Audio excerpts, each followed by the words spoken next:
Welcome to Subramani. I'm going to talk to you about a book called How Not to Invest. But before that, when people look for investment advice, what are they looking for?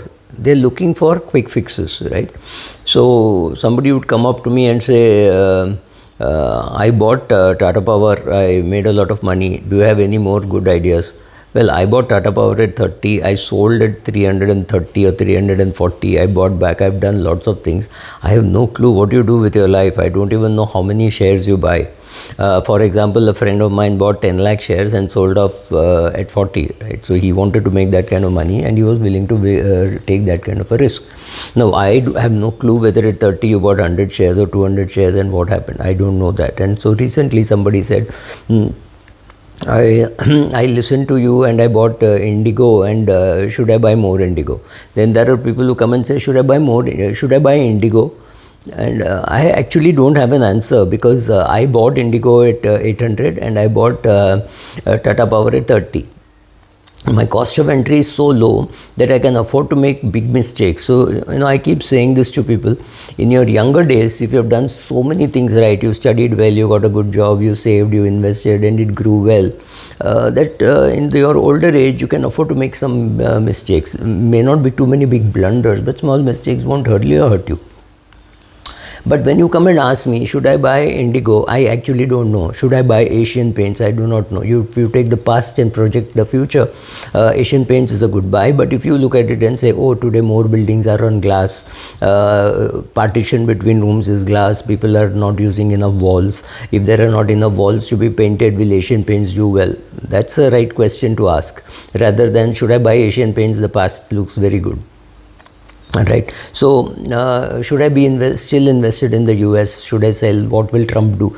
I don't have answers, right? I just don't have answers. My guess is as good as yours. So you can pick up a coin and toss and say, what will Trump do to the American economy? None of us know. None of us can or should try to know what he is going to do. If you ask me, I'm very clear about one thing. Going forward, the tax rates in India will only go up.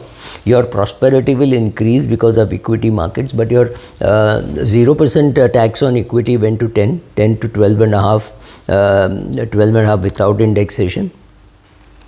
It will go up further. It will go to somewhere near 30%. That is likely to happen. We will see estate duty. That is likely to happen. But based on all those things, if you take action, you could be very sorry, because if the change in taxation in equity happens after 5 years, at least for 5 years, you could have got 12.5%. So trying to guess. So some of the best investment advice does not tell people what to do. It tells people what not to do. That's very important. Don't hit balls outside the off stump. Don't try to be a Sehwag. You need tremendous talent to be a Rahul Dravid. It requires tremendous talent, but your probability of becoming a Rahul Dravid, chances are higher than being a Sehwag. But being a Rahul Dravid means tremendous amount of discipline, standing there, leaving balls going outside the off stump. So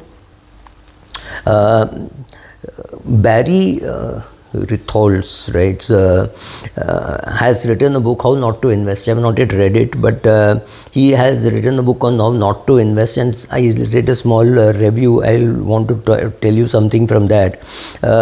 In his chapter on avoidable mistakes, he says how even wealthy people can turn pitfalls into pitfalls with their money. One story highlights about a billionaire family which managed to invest in Enron, Bernie Madoff, and FTX. Can you see the sequence of mistakes that he's made, right? So as the family is made, can it be worse than this? I don't know. I mean, it reminds me of a Jet Airways pilot who got his compensation. He took that and put it in some, I think Punjab Maharashtra Cooperative Bank, and lost that whole money. He then died of a heart attack. So some sequence of mistakes. I mean, Jet Airways was not paying any money to anybody, but this man put some 58 lakhs or 60 lakhs into that bank account. The bank closed and he lost all the money. Right. So it is important to know how not to invest. So what are the mistakes that I could have made, and what I have seen my friends and clients make? So first is investing in friends' companies or friends' children's companies, right? So when somebody comes and says you invest, and you say it's only 5 lakhs, it's only 10 lakhs, or it's a startup, so it's okay, and things like that. If you are not convinced that you should invest, you shouldn't invest. So I am never convinced that I should invest in companies which are illiquid. Illiquid, non-dividend paying. Illiquid could even be listed but illiquid, right? So but if it is unlisted, to me it's a scary thing. But yeah, it's very common to see people invest in friends companies. Maybe they'll lose a few lakhs, or maybe they'll lose a couple of crores. This happens when you own it also can happen when you own stocks like Silver Line, right? It went from the 6, 7, 30, I think 30 rupees to about 1300 rupees, and came back to 5 or 6 rupees. These kind of things happen, right? So, should you invest in private equity? My answer is no. Any illiquid asset, whether it is private equity or private debt or cryptocurrency, any of these things where you don't understand what is really happening, I would stay away. But there are people who made a lot of money, especially the very early investors get 10x kind of return in the Trump cryptocurrency. I'm going to talk about cryptocurrency separately, so I'm not including it here. But yes, when everybody is investing in cryptocurrency, everybody is investing in private companies, and everybody is investing in private debt.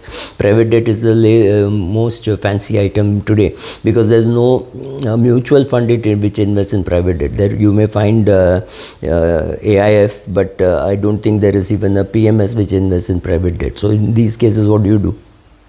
Right?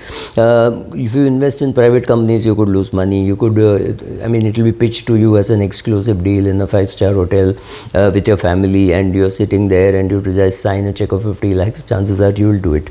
Then many such companies then go fat, and then nothing happens. Then again, trying to predict future policy, like I said, will taxation rates go up in India? Answer is yes, it will go up.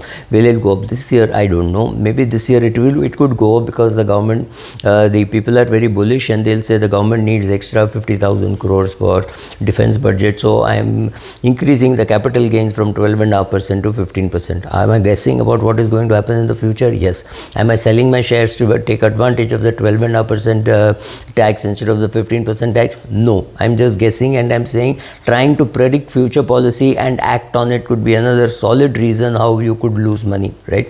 In retrospect, you will know whether it was a good decision or a bad decision. But the chances are, if it is a bad decision, then you're going to feel horrible about it, right?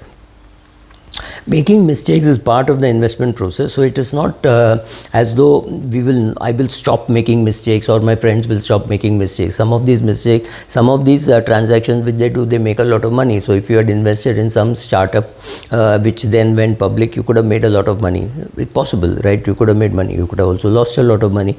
So I think we are all equal when it comes to sharing our mistakes. So please go on to the comment section and post the mistakes that you have made, so that other readers who see it can also learn from it. Thank you.